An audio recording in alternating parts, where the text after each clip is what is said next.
पनवेल महानगरपालिका युवा जिल्हाध्यक्षपदी निवड झाली जिल्हाध्यक्षपदी निवड झाली असं आहे. या संदर्भात आपलं कसं कार्य असेल पुढील? सर्वप्रथम गणेश येणारा सण म्हणजे गणेश चतुर्थीच्या मी आपल्या सगळ्यांना शुभेच्छा देतो. कालच 24 ऑगस्ट रोजी माझी पनवेल महानगरपालिका युवक जिल्हा संघटनेची अध्यक्षपदी निवड झाली.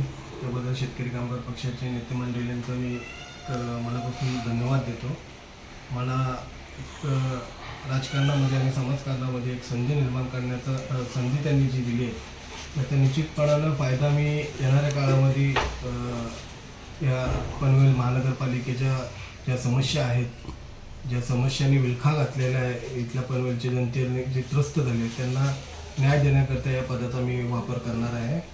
आणि आगामी काळात जे काही शक्य होईल माझ्याकडून, म्हणजे शेतकरी कामगार पक्षाचा एक नेहमीच एक ब्रीदवाक्य आहे की राजकारण करत असताना फक्त 20% राजकारण आणि 80% समाजकारण, त्यास हा पदाचा वापर पूर्णपणे समाजासाठी मी करणार आहे. जास्तीत जास्त लोकांना कसं न्याय मिळवून देता येईल किंवा लोकांपर्यंतच्या ज्या समस्या आहेत त्यांना मार्ग कसा काढून देता येईल त्याच्यासाठी मी प्रयत्नशील राहणार आहे. पदाच्या माध्यमातून जास्तीत जास्त युवक कशी महानगरपालिकेतील पक्षाला जोडली जातील, पक्ष कसा विस्तार होईल तो प्राथमिकता असणार आहे.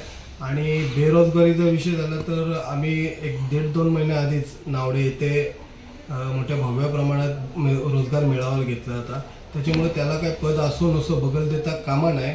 पद असला म्हणूनच रोजगाराकडे बघितला पाहिजे तर हा आमचा हेतूच नाही. पद असो नसो शेतकरी कामगार पक्षाचा कार्यकर्ता नेहमीच युवकांना रोजगार कसा मिळेल, त्यांच्या हाती उत्पन्नाचा साधन कसा प्राप्त होईल याचा प्रयत्नशील राहतोय.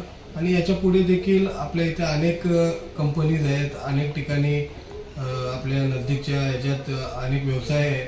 त्यामध्ये कसं काय त्यांना जास्तीत जास्त प्राधान्य देऊन उत्पन्नाचं साधन आम्ही सुरू करताना देऊ शकतो याच्यासाठी देखील मी निश्चितपणाने प्रयत्नात राहील.